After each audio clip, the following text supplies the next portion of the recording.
In the last decade, which university has made the worst coaching hire? I could not narrow it down to one, so I'm going 4. But I put it out there to you guys on Twitter, and boy, I think by a 10-1 margin, there was one name that really carried the day, and that was Chad Morris at Arkansas. Dark, dark times. I'm going to read a list of teams here, and then I'm going to tell you what they all have in common. Colorado State, North Texas, Vanderbilt, San Jose State, Western Kentucky. That is not a preseason basketball tournament in Maui. Those are the teams that Chad Morris found a way to lose to in the span of 2 seasons. Less than 2 seasons, really. He wasn't even there the whole second season. Colorado State, North Texas, Vandy, San Jose State, Western Kentucky. This was a 4-20 stretch.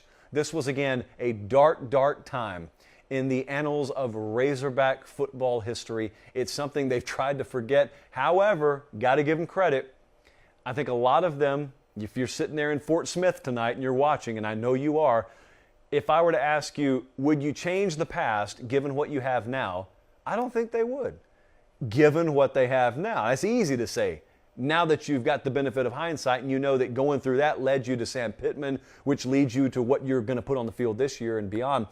But boy, it was tough. But when I went to the Arkansas A&M game last year, and it was just a regular season game, that's how a casual would frame it, just a regular season game, they beat A&M, and those players were on the field crying.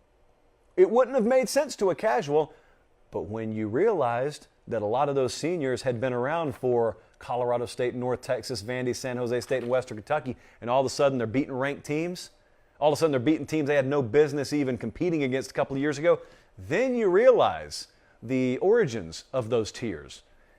Whew.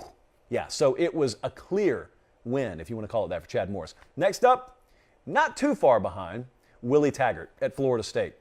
Miami was vulnerable. Florida, for that matter, was vulnerable. And Willie Taggart lasted 2 years. There were some people who claimed Florida State pulled the trigger too early. Now, I had a pretty good connection down there at the time. So what was disseminated to me when I suggested that, because I said the same thing. I said, wow, I mean, I know it hadn't been good, but it's 2 years. The guy said, trust me, it's got to happen. And what he was saying was internally, we see what maybe even you can't see out there. There's no shot. It's disarray. It's not going to happen. No shot. And there were a lot of people around that Florida State program that were looking around saying, oh, look at Miami. Like they're just so vulnerable down there, and we're not pulling away. Look at Florida. They're vulnerable. We should be taking over the state, and we're not. And there's this team in Clemson, and we can barely see them anymore. Like they've distanced themselves so much from us. And that administration looked around and said, do we see any scenario where this guy ends up being the guy? Their answer was no, so they fired him. After 21 games, they fired him. And now they have Mike Norvell. Now, I don't know that Florida State fans would as confidently tell you as Arkansas fans would, hey, I wouldn't change a thing if I could go back. No, they're not at that point with Norvell yet. Hopefully, for their sake, they will be. But they are glad to be out of that Willie Taggart era. I can promise you that based on feedback we got. The third one is Les Miles at Kansas.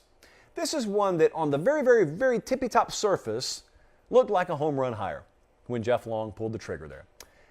And then the problem was the games had to happen. Now, this was a program that had not won more than 3 games since '09, the latter portion of the Mark Mangino era, for a comparative reference there. So it wasn't that the expectations were sky high, but you figured to yourself, a guy who has won a championship and who comes from the SEC West. This guy's gone up against Nick Saban and been very competitive, even though they kept landing on the wrong side of the equation. There was a lot of one-possession games they played against Bama. You figured surely this guy will come in and at least we'll see some kind of uptick. But if I were to take the years since '09, including the Miles years, and just jumble them all together, you wouldn't be able to pick out the Les Miles years. He was never even a blip on the radar screen in the positive direction. But boy, was he a blip in the negative direction. Because as it turns out, that old due diligence, that old vetting process that's supposed to happen during the hire didn't really happen to the degree it needed to. And so Kansas got none of the good, wins and stuff. but they got a lot of the bad. So that's in the past now. And the fourth one, way off the radar.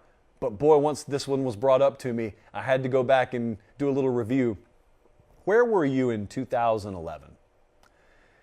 Because Southern Miss was busy going 12-2 and winning Conference USA. But you want to know what happened after that?